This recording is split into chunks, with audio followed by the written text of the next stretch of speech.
중국이 3주 걸려 실패한 수리를 한국이 단 5일 만에 끝냈습니다. 전 세계 해운업계가 발칵 뒤집혔습니다. 카타르가 1조 2천억을 들고 왔고 COSCO는 비용 상관없다며 한국에 매달렸습니다. 하지만 진짜 충격은 따로 있었습니다. 한국의 약점을 찾으러 온 일본 관료가 돌아가서 쓴 보고서 첫 문장. 일본 조선업의 재건은 불가능합니다. 그 충격적인 전말을 지금 공개합니다. 시작하기 전 구독과 좋아요, 그리고 대한민국 파이팅 댓글로 한국을 응원해주세요. 지금 전 세계 해운업계가 뒤집혔습니다. 중국 최대 해운사 COSCO의 17만 톤급 초대형 컨테이너선이 달엔 조선소에서 수리를 받다가 오히려 더 망가졌습니다. 선박 가치만 8,500억 원짜리 배입니다. 그 배가 지금 중국을 탈출해서 한국으로 끌려오고 있습니다. 용접 불량 47곳, 프로펠러 축 정렬 실패, 선체 하부에 추가 균열 3곳, 중국 달엔 조선소가 3주 동안 매달려서 만들어낸 결과가 이겁니다. 수리가 아니라 파괴였습니다. 그리고 같은 시각 카타르 에너지가 한국에 1조 2천억 원 규모의 LNG 운반선 정비를 발주했다는 소식이 터졌습니다. 중동과 동남아 해운사들의 문의가 쏟아지고 있습니다. 비용은 상관없으니 한국에서 수리받을 수 있느냐는 연락이 하루에 수십 건씩 들어오고 있다고 합니다. 하지만 진짜 충격은 따로 있었습니다. 이 모든 현장을 처음부터 끝까지 지켜본 사람이 있었습니다. 일본 정부와 조선업계를 대표해서 한국의 약점을 찾으러 온 사람이었습니다. 38년 경력의 조선업 관료, 일본 조선업 재건 보고서를 쓰기 위해 직접 한국 땅을 밟은 사람, 그 사람이 일본에 돌아가서 제출한 보고서의 첫 문장의 업계를 발칵 뒤집어 놓았습니다. 일본 조선업의 재건은 불가능합니다. 저입니다. 그 보고서를 쓴 사람이 접니다. 제 이름은 모리타 케니치. 일본 국토교통성회사국에서 25년을 일했고 지금은 일본 조선공업회 상임이사로 있습니다. 조선업에 발을 들인 지 38년째입니다. 제 아버지도 조선소 사람이었습니다. 나가사키 미쓰비시 중공업 향노진 조선소에서 42년 동안 용접봉을 잡았습니다. 아버지는 조선소가 축소된 뒤 3년 만에 돌아가셨어요. 폐암이었습니다. 밀폐된 선체 안에서 수십 년 동안 마신 용접 흉이 원인이었습니다. 저는 아버지의 나라, 일본이 다시 배를 만들 수 있다고 믿었습니다. 38년 동안 그렇게 믿어왔어요. 한국에 가면 반드시 약점을 찾을 수 있다고 확신했습니다. 한국 조선업이 과대 포장됐다는 증거를 가지고 돌아올 생각이었어요. 한국에서 저는 약점을 찾지 못했습니다. 대신 일본이 잃어버린 것을 발견했습니다. 그리고 그것 때문에 38년 만에 처음으로 보고서 앞에서 울었습니다. 대체 한국 거제도에서 무슨 일이 벌어진 걸까요? 석 달 전이었습니다. 도쿄 가스미가세키에 있는 경제산업성 회의실에서 전화 한 통을 받았습니다. 회사국 시절 직속 상관이었던 이와사키 차관이었어요. 모리타 군, 자네한테 부탁할 일이 있네. 이와사키 차관은 단도직입적인 사람이었습니다. 불필요한 인사치레 없이 바로 본론에 들어갔어요. 일본 조선업 재건 전략 보고서를 써야 하는데 경산성이랑 국교성 합동 프로젝트야. 가슴이 뛰었습니다. 일본 조선업 재건. 제가 38년 동안 꿈꿔온 주제였어요. 근데 보고서 쓰려면 한국 현장을 직접 봐야 해. 거제도 조선소 시찰이 잡혔어. 자네가 적임자야. 한국이요. 그렇지. 적을 알아야 이기지 않겠나. 그 말에 고개를 끄덕였습니다. 맞는 말이었어요. 적의 약점을 찾아야 일본의 전략을 세울 수 있으니까요. 저는 한국 조선업의 약점을 반드시 찾을 수 있다고 자신했습니다. 38년 경력이 저를 그렇게 믿게 만들었어요. 전화를 끊고 시찰단 명단을 확인했습니다. 제 이름 아래에 익숙한 이름이 있었어요. 나카무라 토시유키, 일본 조선공업회 기획부장. 눈살이 찌푸려졌습니다. 나카무라는 유능한 사람이었어요. 데이터 분석 능력은 조선공업회에서 타의 추종을 불허했습니다. 하지만 문제가 있었어요. 입이었습니다. 한국에 대한 적대감을 전혀 숨기지 않는 사람이었거든요. 회의 때마다 한국 조선업을 깎아내리는 발언을 서슴지 않았습니다. 감정이 앞서는 타입이었어요. 시찰단에 이 사람이 끼면 외교적 문제가 생길 수도 있다는 게 솔직한 걱정이었습니다. 하지만 경산성이 직접 넣은 인물이라 빼기가 어려웠습니다. 결국 나카무라와 실무 담당자 2명, 저까지 총 4명이 시찰단으로 확정됐어요. 출발 일주일 전이었습니다. 퇴근길에 나카무라와 마주쳤어요. 그가 먼저 말을 걸었습니다. 모리타 상무님, 한국 시찰건 들었습니다. 기대되네요. 나카무라 군, 시찰이니까 관찰하고 기록하는 게 우선이야. 감정적인 발언은 삼가해줬으면 하네. 나카무라가 입꼬리를 올렸습니다. 웃는 건지 비웃는 건지 구분이 안 되는 표정이었어요. 걱정 마세요. 팩트만 이야기하겠습니다. 한국 조선이 일본 기술을 카피해서 여기까지 온 건 팩트니까요. 저는 대꾸하지 않았습니다. 하지만 불편함을 지울 수가 없었어요. 이 사람이 현장에서 무슨 말을 할지 벌써부터 걱정이었습니다. 거제도에 도착한 건 이른 아침이었습니다. 부산에서 차로 1시간 반. 창밖으로 바다가 보이기 시작했을 때 나카무라가 코웃음을 쳤어요.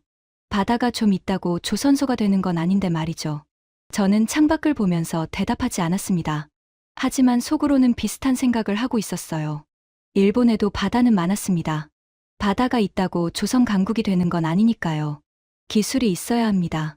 그리고 그 기술은 일본이 원조라는 게 제 38년 경력의 결론이었습니다. 하나오션 거제 조선소 정문에 도착했을 때 첫 번째 감각은 소리였습니다.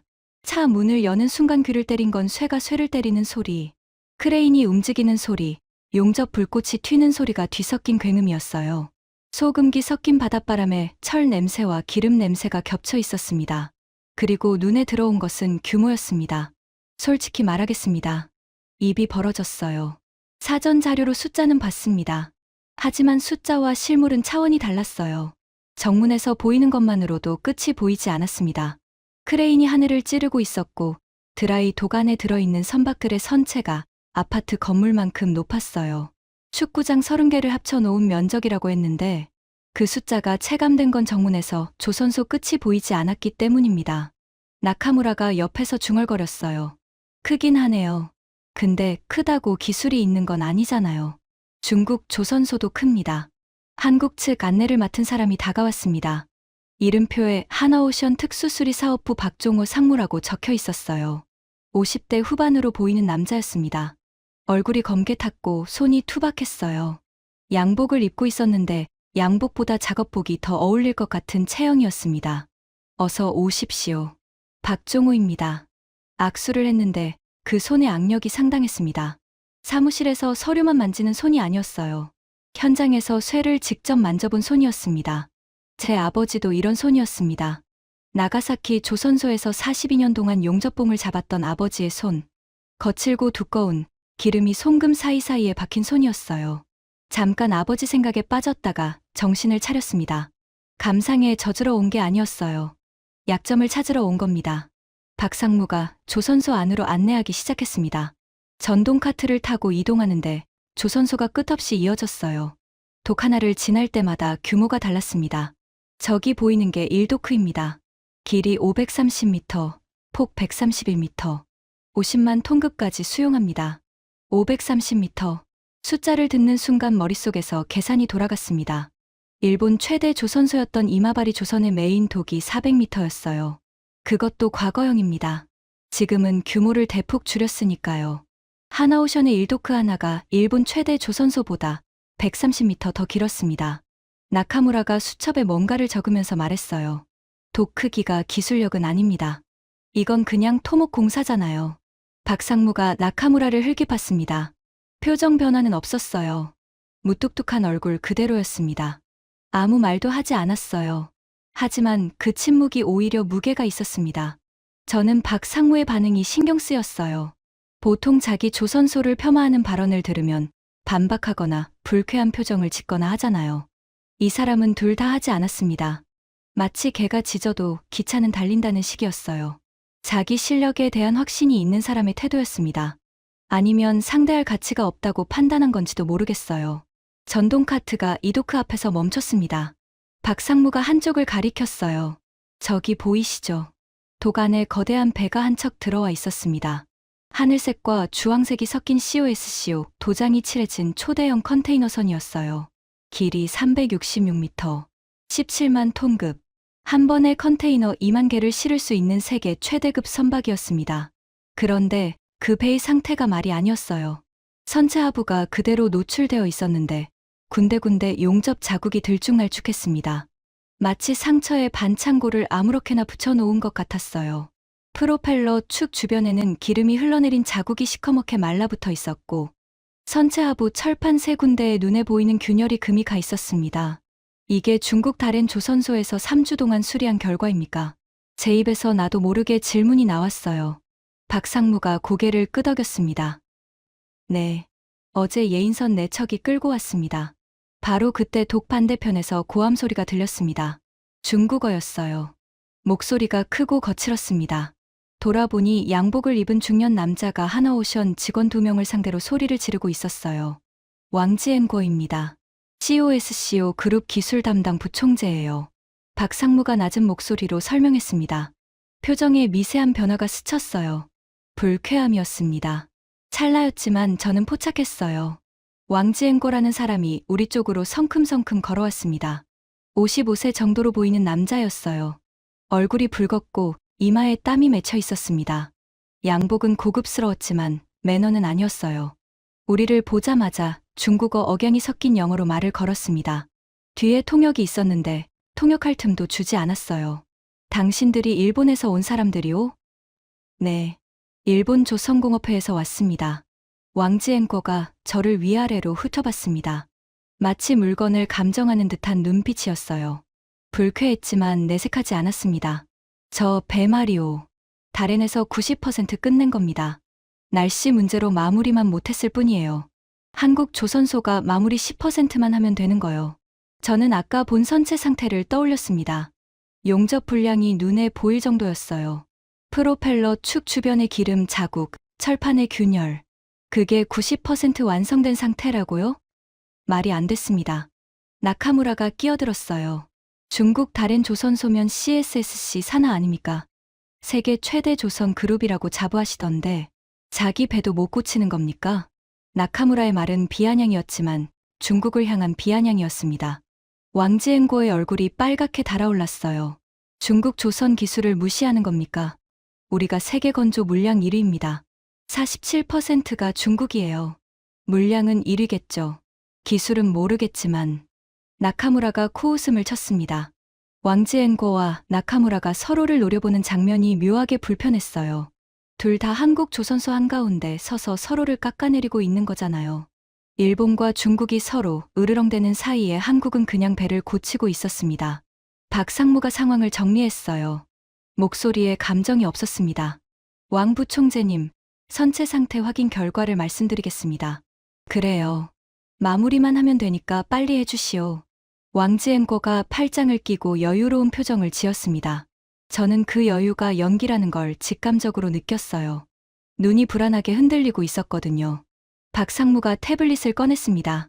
화면에 검사 결과가 떴어요. 프로펠러 축 정렬 오차 12mm, 허용치의 6배입니다. 왕지엔고의 표정이 미세하게 굳었습니다. 선체 하부 용접 분량 47곳, 그중 23곳은 내부 균열이 동반돼 있습니다. 왕지엔고가 입을 열려고 했지만 박상무가 계속 말했어요. 경유 탱크 3번과 7번에서 유류, 누출 흔적 확인됐습니다. 그리고 가장 심각한 건 이겁니다. 박상무가 태블릿을 왕지엔고에게 보여줬어요. 선미 격벽 하단부에 길이 1.8m 균열. 이건 다롄에서 수리하기 전에는 없던 겁니다. 수리 과정에서 새로 생긴 균열입니다. 왕지엔고의 얼굴에서 핏기가 빠졌습니다. 입술이 파르르 떨렸어요. 하지만 이 사람은 순순히 인정할 타입이 아니었습니다. 그건 원래 있던 손상이요. 다롄 조선소 책임이 아닙니다. 박상무가 태블릿을 한 번 더 넘겼습니다. 입항 전 촬영된 드론 영상입니다. 뷰로베리타스 검사관이 동행해서 촬영한 거예요. 다롄 출항 직후 영상에 이 균열이 찍혀 있습니다. 다롄 입항 전 영상에는 없고요. 왕지엔고의 여유가 완전히 사라졌습니다. 이마에 땀이 눈에 띄게 많아졌어요. 하지만 여전히 인정하지 않았습니다. 영상 분석은 해석의 여지가 있습니다. 각도에 따라 다르게 보일 수 있어요. 박상무는 더 이상 반박하지 않았습니다. 태블릿을 접으며 담담하게 말했어요. 어쨌든 현재 상태 기준으로 수리 계획을 잡겠습니다. 중국에서 어떻게 작업했는지는 저희 관심사가 아닙니다. 지금 이 배가 어떤 상태이고 이걸 어떻게 살리느냐가 저희 일이니까요. 그 말 한마디가 현장의 공기를 바꿨습니다. 왕지엔고의 변명도 나카무라의 비아냥도 순간적으로 의미를 잃었어요. 이 사람은 책임 공방에 관심이 없었습니다. 오직 배를 살리는 데만 집중하고 있었어요. 저는 그때 이 수리에 얼마나 걸리냐고 물었습니다. 그냥 참고 차원에서 물어본 거예요. 저 정도 손상이면 제 경험상 최소 3주에서 한 달은 걸릴 거라고 예상했습니다. 중국이 3주 걸려서 실패한 수준이니까 최소 그 이상이겠죠. 박상무가 제 쪽을 봤습니다. 무뚝뚝한 얼굴에 감정이 없었어요. 5일이면 됩니다. 5일이요? 제 목소리가 갈라졌습니다. 잘못 들은 줄 알았어요. 나카무라가 코웃음을 쳤습니다. 5일이요? 중국이 3주 걸려서 실패한 걸 5일 만에 한다고요? 웃기는 소리를 하시네요. 왕지앵거도 비웃었어요. 중국 다른 조선소가 3주 걸린 걸 5일이라니 허풍도 정도가 있다는 표정이었습니다. 이 순간만큼은 일본과 중국이 한편이었어요. 한국을 비웃는 한편. 박상무는 아무 반응이 없었습니다. 비웃음에 동요하는 기색이 전혀 없었어요. 그냥 시계를 한번 보더니 말했습니다. 내일 새벽 5시에 작업 시작합니다. 보시겠습니까? 그 목소리가 너무 평온해서 오히려 소름이 끼쳤습니다. 허풍을 떠는 사람은 저렇게 차분하지 않거든요. 뭔가를 확신하는 사람의 톤이었어요.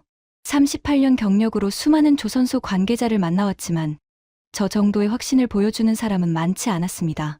그날 저녁 거제도 숙소에서 이와사키 차관에게 전화를 걸었어요. 차관님, 현장 도착했습니다. 어떤가? 약점 좀 보이던가? 솔직히 말씀드리면 아직은 모르겠습니다. 규모는 일본을 압도합니다.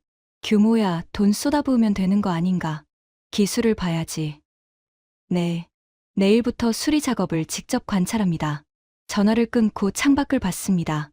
거제도 밤바다가 보였어요. 조선소 방향에서 불빛이 환하게 빛나고 있었습니다. 밤 10시가 넘었는데 조선소 조명이 대낮처럼 켜져 있었어요. 나카무라에게서 메시지가 왔습니다. 모리타 상무님, 한국 조선소는 크긴 합니다.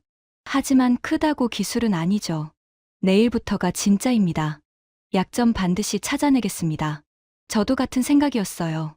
크기는 인정하지만 기술은 아직 확인 전이니까 38년 경력의 눈으로 반드시 약점을 찾아내겠다고 생각했습니다.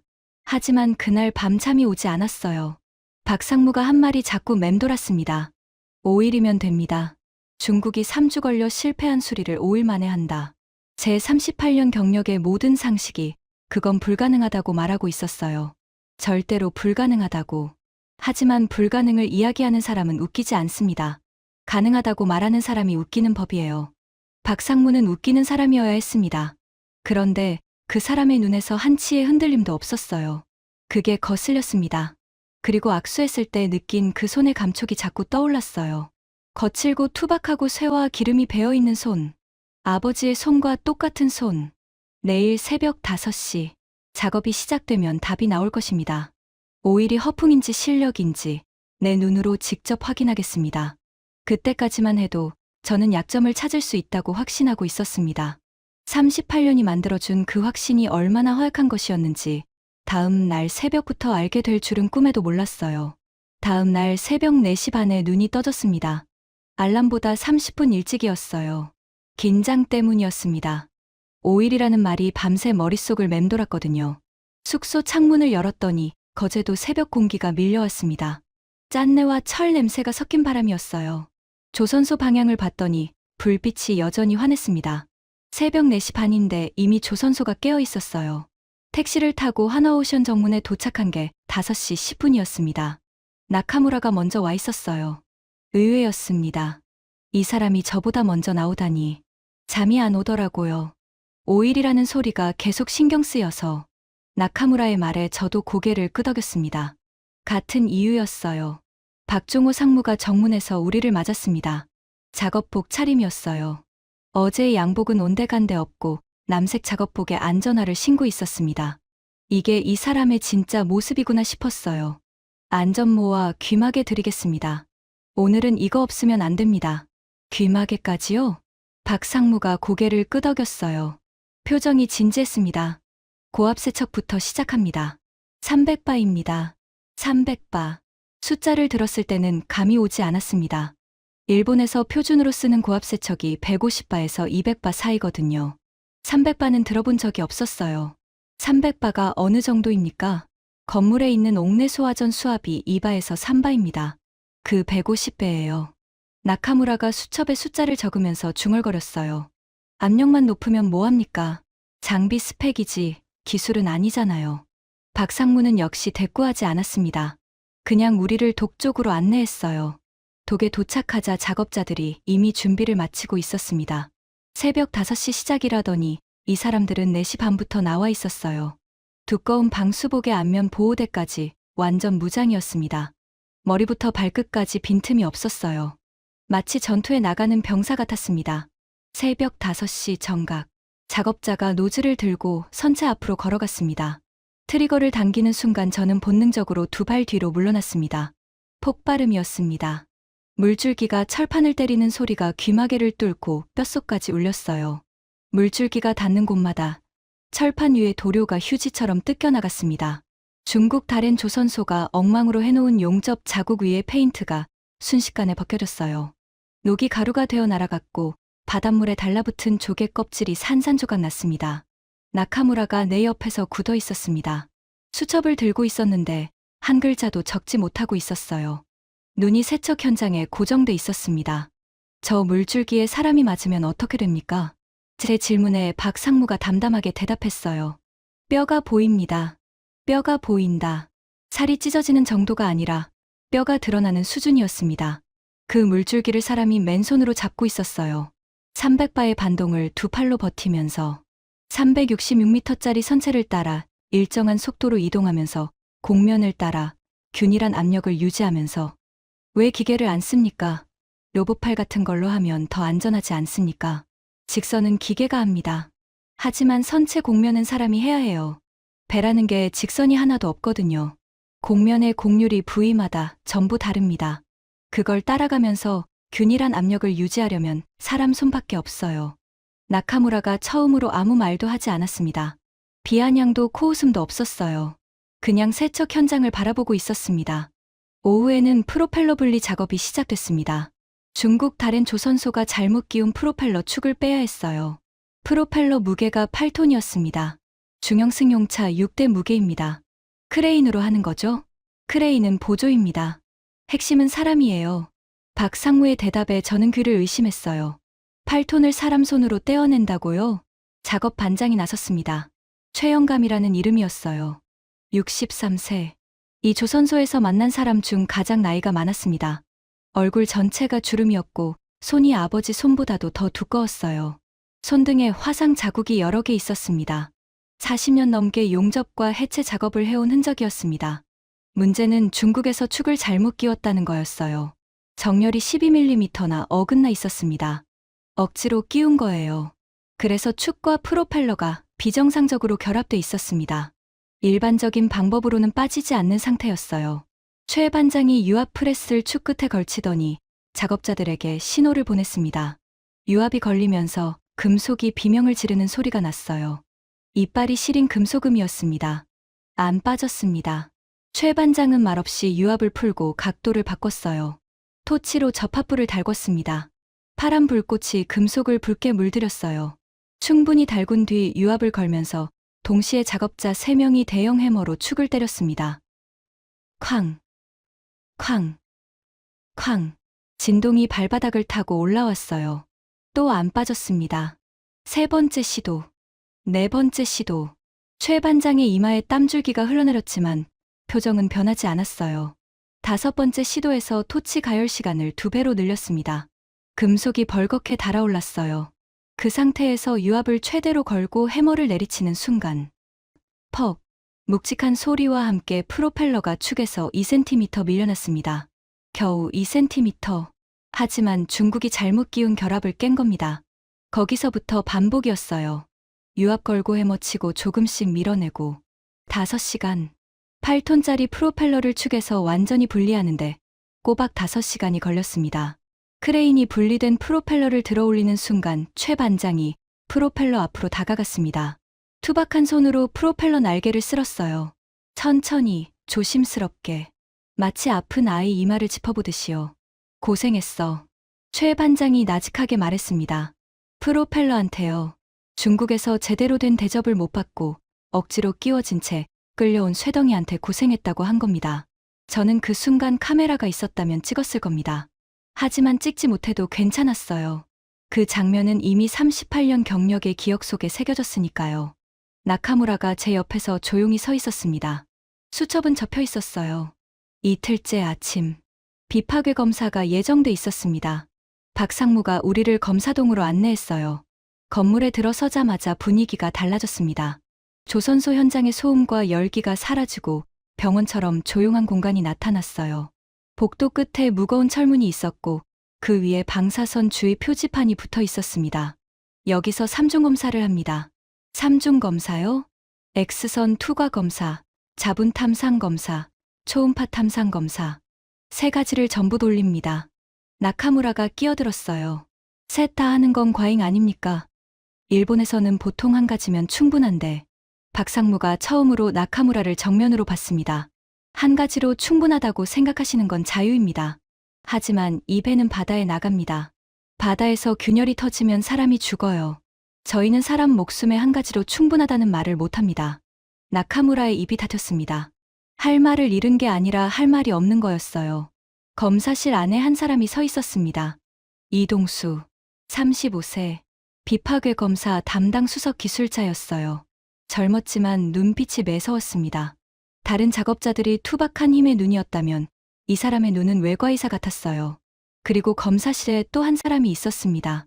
금발 머리에 키가 큰 여성이었어요. 작업복에 뷰로베리타스 마크가 붙어 있었습니다. 클레르 뒤봉입니다. 프랑스 뷰로베리타스 성급에서 왔습니다. 뷰로베리타스, 프랑스에 본사를 둔 세계 3대 성급기관 중 하나입니다. 선박의 안전성을 검증하는 최고 권위 기관이에요. 클레르는 이번 COSCO 컨테이너선의 수리 검사를 담당하기 위해 파리에서 날아온 거였습니다. 35개국 조선소를 다녀봤다고 했어요. 먼저 X선 투과 검사가 시작됐습니다. 중국 다른 조선소가 해놓은 용접 부위에 방사선을 쏘는 거예요.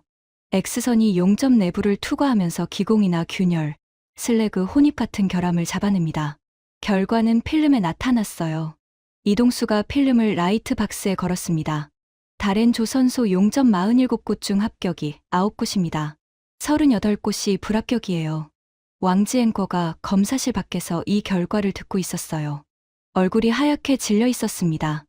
47곳 중 38곳 불합격, 합격률 19%. 이건 수리가 아니라 파괴행위였습니다. 나카무라조차 입을 다물었어요. 아무리 한국의 적대적인 사람이라도 이 숫자 앞에서는 중국을 감쌀 수가 없었습니다. 하지만 진짜 충격은 자분 탐상 검사에서 왔습니다. 이동수가 우리를 어두운 방으로 안내했어요. 창문이 없고 조명이 꺼진 캄캄한 공간이었습니다. 유일한 빛은 자외선 램프 하나뿐이었어요. 검사대 위에 중국에서 분리해 온 프로펠러 축이 놓여 있었습니다.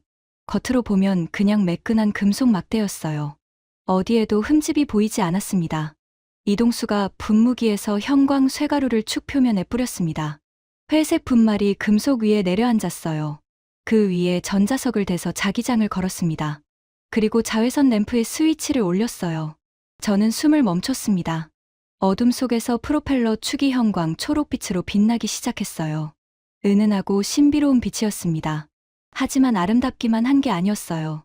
축 표면의 한 지점에서 유독 밝게 빛나는 선이 나타났습니다. 가늘고 선명한 초록색 줄기. 이게 균열입니다. 길이 4.2cm. 표면에서는 안 보이지만 내부로 파고든 크랙이에요. 자외선을 끄고 육안으로 같은 지점을 봤습니다. 아무것도 없었어요. 매끈한 금속 표면이었습니다. 램프를 다시 켜니 선이 또 나타났어요. 분명히 거기 있었습니다. 눈에 보이지 않는 금이 쇠가루를 빨아들여서 빛나고 있었어요. 클레르 뒤봉이 눈을 크게 뜨고 이동수의 작업을 지켜보고 있었습니다. 자분 탐상 검사를 아직 수작업으로 하는 겁니까? 네. 저희 표준 검사 방법 중 하나입니다. 프랑스에서는 7년 전에 이 방법을 포기했어요. 숙련된 기술자를 키우는데 시간이 너무 오래 걸려서 전부 자동화 장비로 전환했거든요. 클레르가 초록빛 속의 균열 표시를 가리키며 말했어요. 하지만 이 정밀도는 자동화 장비로 못 냅니다. 곡면 부위에서 이 정도 정밀도를 내려면 장비 가격이 5배는 뛰어요. 그래도 사람 손을 못 따라가요. 이 기술을 배우는데 얼마나 걸립니까? 제가 물었습니다. 기본 교육 6개월. 현장에서 단독 검사까지 최소 4년입니다. 4년이요. 쇠가루 뭉침과 진짜 균열을 구별하는 눈은 시간 없이는 안 생깁니다. 교과서로는 안 돼요. 이동수의 대답에 클레르가 고개를 저으며 말했어요. 저는 35개국 조선소를 다녀봤습니다. 이 수준의 수작업 비파괴 검사는 본 적이 없어요. 이건 한국이기 때문에 가능한 겁니다. 나카무라의 수첩이 다시 펼쳐져 있었습니다. 하지만 적고 있는 건 약점이 아니었어요. 숫자를 적고 있었습니다. 4년, 6개월, 4.2cm. 눈에 보이지 않는 균열을 사람 손으로 찾아내는 데 필요한 숫자들이었습니다. 3일째 오후였습니다. LNG 기술연구소로 이동했어요. 하나오션 조선소 안에 별도로 있는 연구동이었습니다. 여기서 김서연 수석연구원을 만났습니다. 42세 여성이었어요.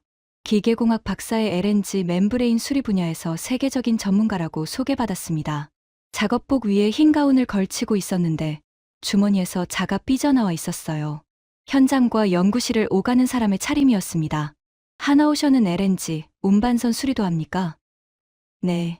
현재 카타르 에너지에서 발주한 LNG, 운반선 8척의 정기 정비를 진행 중입니다. 8척이요. 금액으로는 얼마나 됩니까? 김 수석이 잠시 생각하더니 대답했어요. 전체 계약 규모가 1조 2천억 원입니다. 1조 2천억. 숫자가 너무 커서 실감이 나지 않았어요. 일본 전체 수리조선 업계의 연간 매출이 3천억 원 수준인데 하나오션 한 곳이 받은 단일 계약이 1조 2천억이라니. 나카무라가 끼어들었어요. LNG 멤브레인 수리는 세계에서 몇 곳이나 가능합니까? 김 수석이 손가락을 펼쳤습니다. 3곳입니다. 하나오션, 삼성중공업, 그리고 프랑스 GTT의 라이선스를 받은 싱가포르 캐펠 조선소. 3곳 중 2곳이 한국이라는 건가요? 네. 그리고 싱가포르 캐펠은 멤브레인 제작만 가능하고 현장 수리는 못합니다. 실질적으로 현장 수리가 가능한 곳은 한국 2곳뿐이에요. 나카무라의 펜이 멈췄습니다. 이건 약점이 아니었어요. 이건 독점이었습니다. 세계 LNG, 운반선 수리 시장을 한국 2회사가 사실상 독점하고 있다는 뜻이었습니다. 바로 그때 영구동 복도에서 큰 목소리가 들렸어요. 중국어였습니다. 왕지엔궈였어요. 왕지엔궈가 김서연 수석을 찾아온 거였습니다. COSCO가 보유한 LNG, 운반선 정비도 한국에 맡기고 싶다는 거였어요. 그런데 왕지엔궈의 태도가 이틀 전과 달랐습니다. 목소리는 여전히 컸지만 어딘가 급박함이 묻어났어요. 김 수석, COSCO LNG 선박도 정비 스케줄에 넣어줄 수 있소? 김 수석이 고개를 살짝 기울였어요. 왕 부총재님, 현재 카타르 에너지 물량만으로도 내년 상반기까지 꽉 차 있습니다. COSCO 물량을 넣으려면 최소 8개월 대기입니다. 8개월이나 기다리라고요? 왕지엔궈의 얼굴이 붉어졌습니다. 하지만 이번에는 화가 아니라 초조함이었어요. 중국에서는 안 되는 겁니까? CSSC에서도 LNG 멤브레인 수리 기술을 개발 중이라고 들었는데 김 수석이 잠시 침묵했습니다. 그리고 담담하게 말했어요. 왕 부총재님, 솔직하게 말씀드려도 될까요? 그러시오. COSCO 컨테이너선이 달엔에서 어떤 상태로 왔는지 직접 보셨을 겁니다. 용접 분량 47곳 중 38곳 불합격. 프로펠러 축 정렬 오차 12mm. 수리하러 들어간 배가 더 망가져서 나왔어요. 왕지엔고의 입술이 파르르 떨렸습니다. LNG 멤브레인은 컨테이너선 용접과는 차원이 다른 기술입니다. 멤브레인 두께가 0.7mm예요. 머리카락 10개 두께입니다. 이걸 영하 163도 극저온에서 견디게 수리해야 합니다. 용접 한 점이 어긋나면 LNG가 새어나오고 그 순간 배 전체가 폭발해요. 컨테이너선 용접도 못하는 곳에서 이 작업을 한다고요? 왕지엔거가 아무 말도 하지 못했습니다. 얼굴이 붉었다가 하얗게 변했어요. 주먹을 쥐고 있었지만 반박할 근거가 없었습니다. 김 수석은 감정 없이 팩트만 말한 거였어요. 하지만 그 팩트가 왕지엔거의 자존심을 산산조각냈습니다. 중국이 세계 조선 물량 1위라고 큰 소리치지만 LNG 멤브레인 수리는 못하고 컨테이너선 용접도 19% 합격률이라는 현실. 그 현실이 이 조선소 안에서 낱낱이 드러나고 있었어요. 나카무라가 이 장면을 보고 있었습니다. 묘한 표정이었어요. 중국이 망신당하는 걸 보는 쾌감과 한국의 기술력을 인정해야 하는 불편함이 뒤섞인 얼굴이었습니다. 숙소로 돌아가는 차 안에서 나카무라가 처음으로 솔직한 말을 했어요. 모리타 상무님, 중국은 논외인 것 같습니다. 문제는 한국이에요. 무슨 뜻인가? 일본이 이길 상대는 중국이 아닙니다. 한국이에요. 그런데 오늘 본 걸 보면 솔직히 격차가 생각보다 큽니다. 나카무라의 입에서 그런 말이 나올 줄은 몰랐어요. 하지만 바로 다음 말이 이어졌습니다. 그래도 약점은 있을 겁니다. 반드시 찾아내겠습니다. 여전히 약점을 찾겠다는 거였어요. 하지만 목소리에서 확신이 빠져 있었습니다. Chapter 7 산소 16%. 나흘째 아침이었습니다. 조선소에 도착하자 분위기가 전날과 달랐어요. 작업자들이 평소보다 조용했습니다. 농담도 없고 장난도 없었어요. 표정이 한층 더 굳어 있었습니다. 오늘은 밀폐 탱크 청소입니다. 박 상무가 짧게 말했어요. 그 한마디에 작업자들의 어깨가 미세하게 긴장하는 게 보였습니다. 사흘 동안 함께 지내면서 이 사람들의 분위기를 읽을 수 있게 됐거든요. 300바 고압 세척 때도 8톤 프로펠러 해체 때도 이런 분위기는 아니었어요. 힘든 건 힘들었지만 긴장의 종류가 달랐습니다. 오늘은 무거웠어요. COSCO 컨테이너선에는 연료 탱크가 16개 있었습니다. 그중 11개를 열어서 사람이 직접 들어가 청소해야 했어요. 왜 사람이 직접 들어가야 합니까? 탱크 내부에 쌓인 슬러지를 긁어내야 합니다. 벽면에 붙은 부식물도 제거해야 하고요. 기계로는 탱크 내부 구조물 사이사이를 못 들어가요. 밀폐 공간에 사람이 들어간다는 건 산소 문제가 있다는 뜻이었습니다. 가장 먼저 꺼낸 건 가스 측정기였어요. 작업자가 탱크 뚜껑의 볼트를 절반만 풀어 틈을 만들고 그 틈으로 측정기를 밀어 넣었습니다. 모두가 숨을 죽이고 화면을 봤어요. 산소 농도 14%, 작업 허가 기준은 18%입니다. 대기 중 산소 농도가 21%니까 18% 이상이어야 사람이 안전하게 숨 쉴 수 있어요. 14%는 들어가면 몇 분 안에 의식을 잃는 수준이었습니다. 환기합니다. 강제 환기 장치를 가동했어요. 팬이 돌면서 탱크 안 공기를 빨아내고 바깥 공기를 밀어 넣었습니다. 15분, 20분. 다시 측정기를 넣었어요. 16%. 아직 기준 미달. 환기를 계속 돌렸습니다. 10분 더. 다시 측정. 18.2%. 통과. 작업자들 사이에서 짧은 곡에 끄덕임이 오갔어요. 안도의 한숨 같은 건 없었습니다. 바로 다음 절차로 넘어갔어요. 탱크 안으로 들어가는 사람이 안전대를 몸에 감고 마스크를 쓰고 밧줄 한 끝을 자기 허리에 묶었습니다. 다른 끝은 밖에 있는 동료에게 건넸어요. 밧줄은 왜 묶습니까? 안에서 쓰러지면 끌어내야 하니까요. 박 상무의 대답이 담담했습니다. 쓰러질 수 있다는 전제가 깔려 있는 거예요. 매번 그 가능성을 안고 들어가는 겁니다. 저는 탱크 입구까지 따라갔어요. 사람 한 명이 겨우 들어갈 수 있는 맨홀이었습니다. 안을 들여다봤더니 캄캄했어요. 랜턴을 비추자 좁은 철벽이 사방으로 보였고 바닥에 검은 슬러지가 두껍게 깔려 있었습니다. 기름과 쇠와 바닷물이 섞인 악취가 올라왔어요. 본능적으로 고개를 뒤로 뺐습니다. 작업자가 몸을 비틀어 맨홀로 들어갔어요. 어깨가 철벽에 스치면서 끼는 소리가 났습니다. 그리고 완전히 안으로 사라졌어요. 밖에서는 밧줄을 잡은 동료가 줄의 움직임을 느끼며 서 있었고 가스 측정기를 든 사람이 실시간으로 산소 농도를 감시했습니다. 18.1, 18.0, 17.9. 숫자가 미세하게 흔들렸어요. 사람이 안에서 숨을 쉬면서 산소를 소모하고 있으니까요. 한 번에 20분이 한계입니다. 20분 작업하고 나와서 쉬고 다시 들어가고 탱크 하나 청소에 3시간, 11개면 33시간. 쉬는 시간과 환기 시간을 합치면 이 작업 하나에만 이틀 넘게 걸리는 거였어요. 20분 뒤 작업자가 맨홀 밖으로 올라왔습니다. 기름과 슬러지가 범벅이었어요. 숨을 몰아쉬고 있었습니다. 좁은 공간에서 몸을 웅크리고 일한 거니까요. 저는 그 사람에게 다가갔습니다. 왜 이 일을 하세요? 작업자가 수건으로 얼굴을 닦으며 저를 봤어요.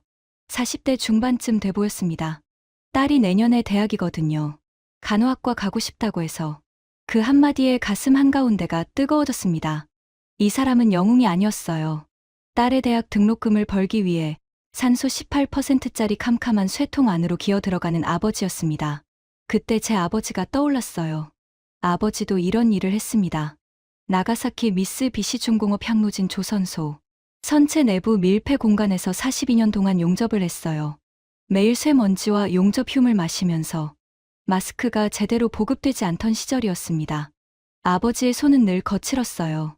손금 사이사이에 쇠가루가 박혀 있었고 손등에는 용접 화상 자국이 수두룩했습니다. 겨울이면 갈라진 손끝에서 피가 났어요. 하지만 아버지는 한 번도 불평하지 않았습니다. 배를 만드는 게 자랑스러웠으니까요. 일본이 세계 조선 1위라는 게 아버지의 자부심이었어요. 그 조선소는 제가 30살이 되던 해에 규모를 대폭 축소했습니다. 아버지는 명예퇴직을 했어요. 42년을 바친 조선소에서 쫓겨나다시피 나온 거예요. 퇴직 후 아버지는 빠르게 무너졌습니다. 할 일이 없어진 사람의 무기력함이었어요. 매일 항구에 나가서 바다를 바라봤습니다. 배가 지나가면 한참 동안 눈을 떼지 못했어요. 아버지가 돌아가신 건 퇴직 3년 뒤였습니다. 폐암이었어요. 밀폐된 선체 안에서 수십 년간 마신 용접 흉이 원인이었습니다. 의사가 직업병이라고 했을 때 저는 아무 감정이 없었어요. 알고 있었으니까요. 아버지도 알고 있었을 거예요. 그래도 매일 그 안에 들어갔습니다. 배가 좋아서, 가족을 먹여 살려야 해서. 돌아가시기 전날 밤 아버지가 제 손을 잡으셨어요. 그 거친 손이 그때는 맥없이 가벼웠습니다. 케니치, 일본은 배를 포기하면 안 된다. 배를 포기하면 바다를 잃는 거야. 바다를 잃으면 나라가 죽어. 아버지의 유언이었습니다. 제가 38년 동안 조선업에 매달린 이유이기도 해요. 일본 조선업을 살리겠다는 게 아버지에 대한 저의 약속이었습니다. 그런데 지금 한국거제도에서 아버지와 똑같은 사람을 보고 있었어요. 딸 등록금을 위해 밀폐 탱크에 기어 들어가는 아버지를, 산소 18% 속에서 20분씩 일하는 아버지를. 일본에서는 이미 사라진 사람들이었습니다. 일본이 조선업을 축소하면서 기술도 사라지고 사람도 흩어지고 기억도 묻혔어요. 밀폐 공간에 들어갈 사람도 300발을 잡을 사람도 쇠가루로 균열을 읽을 사람도 일본에는 더 이상 없습니다. 하지만 한국에는 있었어요. 여기에는 아직 있었습니다. 최영감 반장이 저 멀리서 다음 탱크 작업을 지시하고 있는 게 보였습니다. 63세의 투박한 손, 화상 자국이 있는 손 등. 아버지의 손과 똑같았어요. 그날 저녁 숙소에서 아무에게도 전화하지 않았습니다. 혼자 생각하고 싶었어요. 창밖으로 조선소 불빛이 보였습니다. 밤 11시가 넘었는데도 불빛은 꺼지지 않고 있었어요. 닷새째 새벽, 수리의 마지막 날이었습니다. 사흘째 밤부터 조선소는 24시간 풀가동에 들어갔어요. 280명의 인력이 3교대로 투입됐습니다. 새벽에도 낮에도 밤에도 작업은 멈추지 않았어요. 고압 세척이 끝난 선체의 블라스팅이 진행됐고, 블라스팅이 끝난 부분부터 바로 도장이 시작됐습니다. 동시에 프로펠러 축 재조립이 이루어지고 있었고, 용접 보강 작업이 병행됐어요. 한 가지가 끝나고 다음으로 넘어가는 게 아니라 모든 공정이 동시에 돌아가고 있었습니다. 이게 어떻게 가능합니까? 공정이 겹치면 서로 방해가 되지 않습니까? 박상무가 태블릿을 보여줬어요. 화면에 공정 스케줄이 떠 있었습니다. 선체를 구획별로 나누어서 A구역 세척이 끝나면 바로 블라스팅에 들어가고 B구역은 동시에 세척을 시작하는 시기였어요. 프로펠러 작업은 선미에서, 도장은 선수에서, 탱크 청소는 내부에서 동시에 진행되고 있었습니다. 작업 동선이 겹치지 않게 설계합니다. 구획별 시간 배분을 분 단위로 관리하고요. 분 단위라고요? 네. 15분 단위로 공정 진척을 확인합니다. 15분 단위 공정 관리. 이건 자동차 조립 공장에서나 볼 수 있는 수준이었습니다. 조선소에서 이 정도 정밀한 공정 관리를 하는 곳은 제 38년 경력에서 본 적이 없었어요. 나카무라가 이 스케줄표를 사진으로 찍고 있었습니다. 수첩에 빠르게 메모하고 있었어요. 약점을 찾는 게 아니라 배우고 있는 눈빛이었습니다. 본인은 아직 인정하지 않겠지만 몸이 먼저 반응하고 있었어요. 닷새째 오전 10시. 모든 수리 공정이 완료됐습니다. 정확히 말하면 나흘하고 14시간. 박상무가 선언한 5일보다 10시간 빨랐어요. 그런데 아직 끝이 아니었습니다. 진수 준비를 시작합니다. 도계 해수를 주입하기 시작했어요. 바닥이 서서히 물에 잠기기 시작했습니다. 수면이 올라오면서 17만 톤짜리 컨테이너선의 선체 하부가 물에 닿았어요. 모두가 숨을 죽였습니다. 크레인도 멈춰 있었고 다른 작업장도 조용해졌어요. 바람 소리와 물이 차오르는 소리만 남았습니다. 선체 하부가 완전히 물에 잠겼을 때 누수 점검이 시작됐습니다. 용접 이음새, 프로펠러 축 관통부, 탱크 접합부. 물이 들어올 수 있는 모든 곳을 확인하는 거였어요. 한 곳이라도 물이 새면 처음부터 다시 해야 합니다. A구역 이상 없음, B구역 이상 없음. 무전이 하나씩 올라올 때마다 미세한 안도가 흘렀어요. 하지만 끝까지 봐야 했습니다. C구역 점검 중. 무전기가 잠시 조용해졌습니다. 3초, 5초. 시간이 늘어지는 느낌이었어요. 왜 답이 없지? 제 심장이 빨라졌습니다. 옆에 있던 나카무라도 긴장한 게 보였어요. C구역 재확인합니다. 현장이 얼어붙었습니다. 재확인이라는 말에 왕지엠고의 얼굴이 새하얘졌어요. 만약 누수가 있으면 중국이 망가뜨린 부분이 원인일 가능성이 높으니까요. 7초, 10초. C구역 이상 없음. 수분 흔적이 있어 재확인했으나 결로였습니다. 결로. 온도 차이 때문에 생긴 물방울이었어요. 누수가 아니었습니다. 전 구역 누수 점검 완료. 이상 없음. 최종 보고가 나온 순간 조선소의 짧은 정적이 흘렀습니다. 그리고 박상무가 고개를 한번 끄덕였어요. 작업자들 사이에서 조용한 박수가 나왔습니다. 우레 같은 환호가 아니었어요. 5일 동안 잠을 줄여가며 280명이 매달린 작업의 끝이었습니다. 서로 어깨를 두드리고 고개를 끄덕이는 정도. 하지만 그 조용한 축하에 담긴 무게를 저는 알고 있었어요. 바로 그 순간 박상무의 전화가 울렸습니다. 전화를 받은 박상무의 표정이 달라졌어요. 놀란 것도 아니고 기쁜 것도 아닌 복잡한 표정이었습니다. 전화를 끊고 우리에게 말했어요. 카타르 에너지에서 추가 발주가 왔습니다. LNG 운반선 12척 정비. 기존 1조 2천억에 추가로 8천억 규모입니다.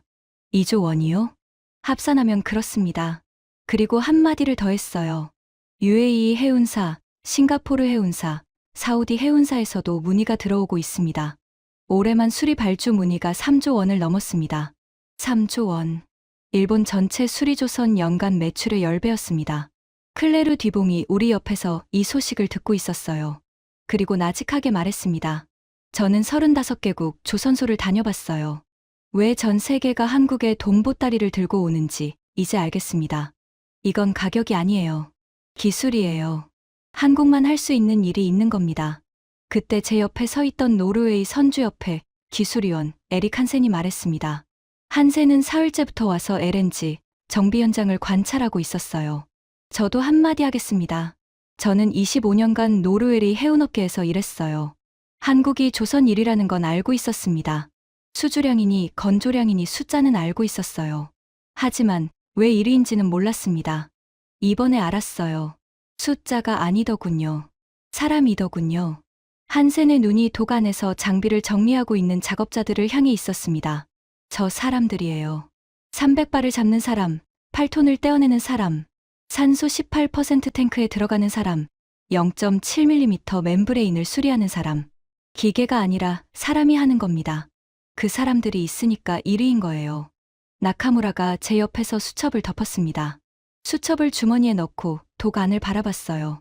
아무 말도 하지 않았습니다. 저는 그때 알았어요. 나카무라의 수첩이 닫힌 건 더 이상 적을 게 없어서가 아니었습니다. 적어야 할 것이 너무 많아서 수첩으로는 감당이 안 되는 거였어요. 저도 마찬가지였습니다. 38년 경력의 눈으로 이 조선소의 약점을 찾으러 왔는데 약점 대신 발견한 건 일본이 잃어버린 것들이었어요. 배를 만드는 손, 배를 고치는 기술, 배를 살리는 마음. 일본은 그걸 포기했습니다. 포기했다는 사실조차 잊어버렸어요. 하지만 한국은 포기하지 않았습니다. 잊지 않았어요. 지금 이 순간에도 새벽부터 밤까지 묵묵히 배를 살리고 있었습니다. 내일이면 수리를 마친 COSCO 컨테이너선이 독을 떠납니다. 중국이 3주 걸려 망가뜨린 배를 한국이 5일 만에 되살린 겁니다. 그 배가 바다로 나가는 순간 모든 것이 증명돼요. 하지만 저에게는 그보다 더 무거운 과제가 남아 있었습니다. 일본 조선업 재건 전략 보고서. 그 보고서의 첫 문장을 어떻게 쓸 것인가. 경제산업성의 이와사키 차관이 기다리고 있었습니다. 한국의 약점을 찾아서 일본이 이길 수 있는 전략을 써오라는 주문이었어요. 약점은 없었습니다. 적어도 제 눈에는. 38년 경력의 이 눈에는 약점 대신 경위만 남아 있었어요. 보고서를 어떻게 써야 할지 답이 보이지 않았습니다. 하지만 한 가지는 확실했어요. 거짓은 쓸 수 없다는 것. 없는 약점을 만들어 쓸 수는 없었습니다. 38년 경력의 마지막 자존심이었어요. 내일 아침이면 답이 나올 것입니다. 배가 바다로 나가는 순간 모든 게 결정됩니다. 6일차 아침이 밝았습니다. 최종일이었어요. 새벽 4시에 눈이 떠졌습니다. 알람을 맞추지 않았는데 저절로 깼어요. 심장이 빠르게 뛰고 있었습니다. 오늘 누수 점검이 있었거든요. 62시간 동안의 모든 작업이 이 한순간에 판가름 나는 날이었습니다. 숙소 로비에서 나카무라와 마주쳤어요. 나카무라도 잠을 설친 게 분명했습니다. 눈 밑에 그늘이 져 있었어요. 하지만 이틀 전과는 완전히 다른 사람이었습니다. 비아냥이 사라져 있었어요. 수첩을 꼭 쥐고 있었는데 그 수첩에는 5일 동안 기록한 숫자들이 빼곡히 적혀 있을 거였습니다. 300바, 8톤, 0.05mm, 3중 비파괴 검사, LNG 멤브레인 18일. 약점을 찾으러 왔는데 적어놓은 건 전부 경이로운 숫자들이었을 거예요. 모리타 상무님. 왜? 나카무라가 잠시 머뭇거리다가 말했습니다. 오늘 물이 안 새면 좋겠습니다. 저는 나카무라를 봤어요. 이 사람이 한국 조선소의 성공을 바라고 있었습니다. 닷새 전만 해도 중국이랑 뭐가 다르냐고 코웃음 치던 사람이었어요. 그 사람이 지금 한국이 성공하기를 바라고 있었습니다. 나도 그래. 제 입에서 나온 말에 저도 놀랐어요. 약점을 찾으러 온 사람이 성공을 바라고 있다니. 하지만 그게 솔직한 마음이었습니다. 조선소에 도착하니 이미 사람들이 모여 있었어요. 280명의 작업자들, 박종호 상무, 김서연 수석, 이동수 기술자, 최동진 반장, 그리고 프랑스 뷰로 베리타스의 클레르 뒤봉과 노르웨이 선주협회 기술위원 에릭 한센도 와 있었습니다. 에릭 한센은 60대 초반의 장신이었어요. 노르웨이 악센트가 강한 영어를 썼는데 이 사람이 세계 LNG, 해운 분야에서 가장 영향력 있는 기술 평가자 중 한 명이라고 클레르가 귀띔해줬습니다. 왕지앵거도 와 있었어요. 이틀 전 거짓말이 들통난 뒤로 기세가 완전히 꺾여 있었습니다. 양복은 여전히 고급스러웠지만 어깨가 움츠러든 채 구석에 서 있었어요. 강필주 선장도 보였습니다. 이 컨테이너선의 선장이었어요. 50대 후반의 중국인이었는데 왕지앵거와는 완전히 다른 인상이었어요. 조용하고 겸손한 사람이었습니다. 수리 기간 내내 거제도 근처에 머물면서 매일 배를 보러 왔다고 했어요. 이 배와 15년을 함께 했다고 합니다. 오전 9시, 드라이 독의 해수 주입이 시작됐습니다. 독 바닥이 서서히 내려가면서 물이 차오르기 시작했어요. 5일 전 이 독에서 만신창이 상태로 올라왔던 배가 새 옷을 입고 물을 만나는 순간이었습니다. 수면이 올라갔어요. 선체 하부에 선명한 붉은색 방호도료가 물에 닿기 시작했습니다. 10cm, 20cm, 30cm. 물이 선체를 감싸면서 배가 미세하게 움직였어요. 부력을 받기 시작한 겁니다. 그리고 어느 순간 17만 톤짜리 배가 독 바닥을 떠났습니다. 떠올랐어요. 5일 전에 죽어가던 배가 물 위에 떠 있었습니다. 하지만 아직 끝이 아니었어요. 누수 점검 시작합니다. 박종호 상무의 목소리가 울렸습니다. 작업자들이 배 위로 올라갔어요. 선체 내부 곳곳을 점검하기 시작했습니다. 밖에서는 잠수사가 물속에 들어가 선체 외부를 확인했어요. 용접 이음매, 프로펠러 축 관통부, 선미 격벽 보강 부위, 탱크 뚜껑, 배관 접합부. 물이 들어올 수 있는 모든 곳을 확인하는 거였어요. 단 한 곳이라도 물이 새면 합격이 아닙니다. 다시 독에 올려서 처음부터 해야 해요. 무전기에서 점검 보고가 올라왔습니다. A구역 이상 없음, B구역 이상 없음, C구역 이상 없음. 한 구역씩 통과할 때마다 주변의 긴장이 미세하게 풀렸어요. 하지만 끝까지 봐야 했습니다. 가장 중요한 구역이 남아 있었으니까요. 선미 격벽.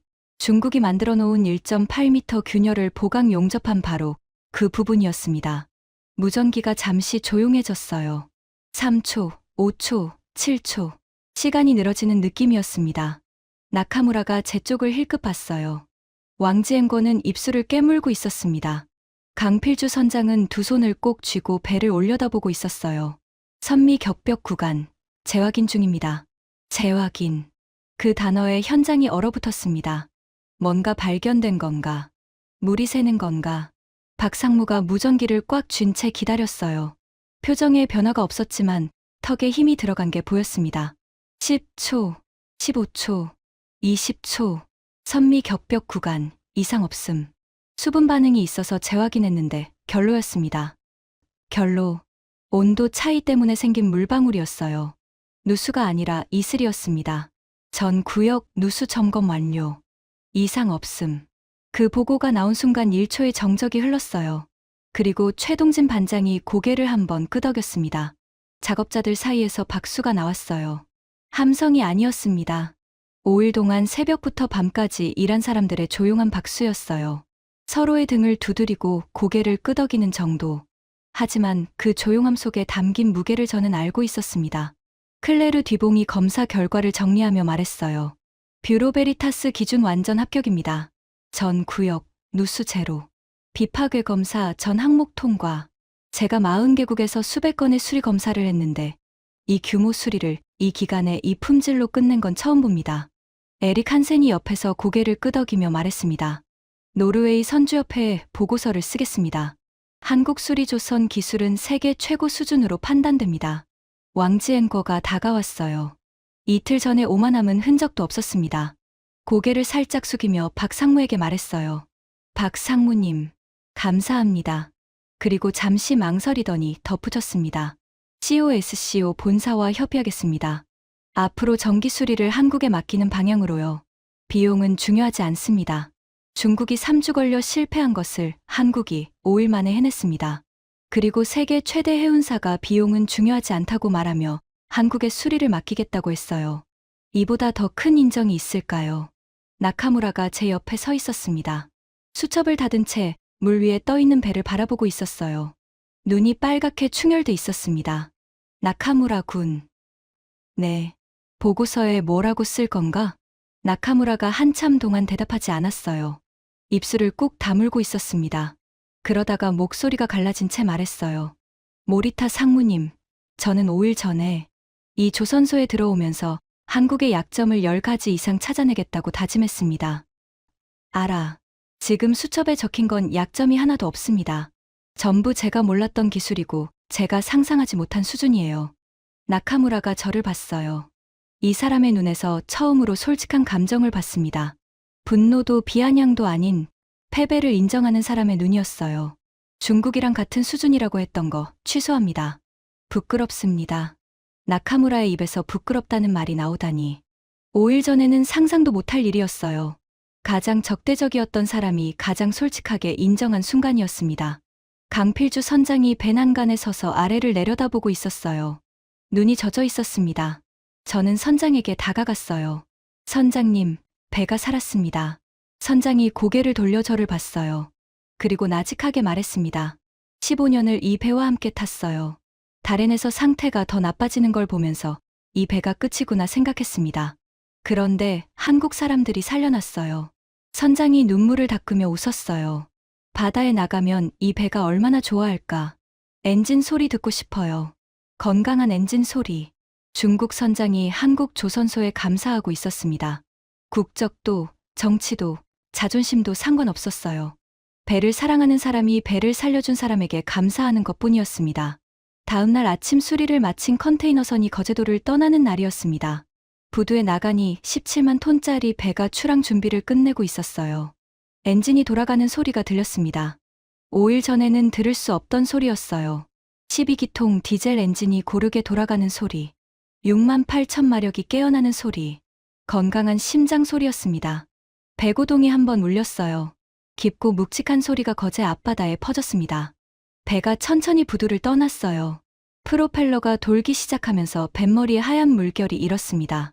최동진 반장이 쓰다듬었던 그 프로펠러. 이동수가 3중 검사로 결함을 찾아낸 그 추진축. 0.05mm의 정밀도로 재정렬된 그 축이 다시 바다를 가르고 있었어요. 배가 점점 작아졌습니다. COSCO의 하늘색 도장이 아침 햇살에 빛나다가 수평선에 겹쳤어요. 그리고 사라졌습니다. 돌아서는데 최동진 반장이 거기 서 있었어요. 배가 사라진 수평선을 보고 있었습니다. 반장님. 네. 왜 이 일을 계속하세요? 최 반장이 저를 봤어요. 주름진 얼굴에 기름때가 묻어있는 표정 그대로였습니다. 모리타 씨, 나는 43년 동안 배만 만지고 살았어요. 43년이요. 네. 19살에 이 조선소에 들어와서 지금까지 다른 거 해본 적이 없어요. 최 반장이 자기 손을 내려다봤습니다. 기름이 손금 사이에 박혀서 평생 빠지지 않을 손이었어요. 이 손으로 배를 만들고 고치고 살렸어요. 이 손이 할 수 있는 건 그것뿐입니다. 그리고 그걸로 충분해요. 저는 그 손을 봤습니다. 아버지의 손이 겹쳐 보였어요. 나가사키 조선소에서 42년 동안 용접봉을 잡았던 아버지의 손, 기름이 손금에 박혀있던 아버지의 손, 겨울이면 갈라져서 피가 났던 아버지의 손. 최 반장이 미소를 지었어요. 저 배가 나가서 안전하게 항해할 수 있도록 그런 마음밖에 없습니다. 저는 더 이상 참을 수 없었습니다. 38년 경력의 일본 조선업 관료가 한국 조선소 부두에서 울었습니다. 소리 없이 눈물이 흘렀어요. 최 반장이 당황한 표정으로 저를 봤습니다. 괜찮으세요? 저는 고개를 끄덕이며 눈물을 닦았어요. 그리고 말했습니다. 제 아버지도 조선소 사람이었습니다. 최 반장의 눈이 달라졌어요. 나가사키 미쓰비시 조선소에서 42년 동안 용접을 했어요.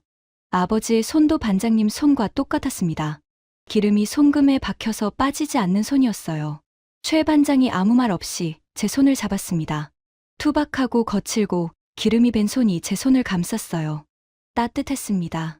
아버님이 자랑스러우셨겠네요. 아버지는 조선소가 문을 닫은 뒤 돌아가셨습니다. 밀폐된 공간에서 수십 년 동안 마신 용접 흉 때문에 폐암에 걸리셨어요. 최 반장의 손에 힘이 들어갔습니다. 돌아가시기 전에 아버지가 물었어요. 일본은 왜 배를 버렸을까? 저는 최 반장을 바라보며 말했습니다. 여기 와서 답을 찾았습니다.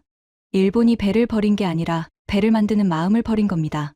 그리고 그 마음이 한국에 살아 있었어요. 최 반장이 한참 동안 아무 말 없이 제 손을 잡고 있었습니다. 말이 필요 없었어요. 조선소 사람의 아들과 조선소 사람. 그 사이에 국적은 의미가 없었습니다. 숙소에 돌아와서 노트북을 열었습니다. 일본 조선업 재건 전략 보고서. 닷새 동안 한 글자도 쓰지 못했던 그 파일이었어요. 커서가 깜빡이고 있었습니다. 저는 깊게 숨을 들이쉬고 첫 문장을 썼어요. 일본 조선업의 재건은 불가능합니다. 손이 떨렸습니다. 38년 경력의 결론이 이겁니다. 일본은 재건할 수 없다. 아버지의 나라가 다시 배를 만들 수 없다. 그걸 자기 손으로 쓰고 있었어요. 하지만 멈출 수 없었습니다. 사실이니까요. 한국 수리조선의 기술력은 일본이 따라잡을 수 있는 수준이 아닙니다. 이것은 시설의 문제가 아니라 사람의 문제입니다.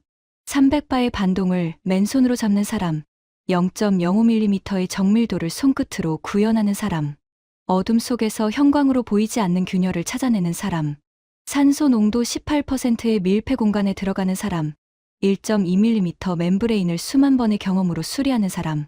이런 사람들을 키우는데 수십 년이 걸립니다. 일본에는 그 수십 년이 이미 끊어졌습니다. 보고서를 쓰면서 아버지에게 말했어요. 마음속으로요. 아버지, 일본이 잃어버린 것을 한국에서 찾았습니다. 아버지의 손과 같은 손을 가진 사람들이 있었어요. 아버지가 42년 동안 지켰던 그 기술, 그 마음, 그 자부심이 한국에 살아 있었습니다.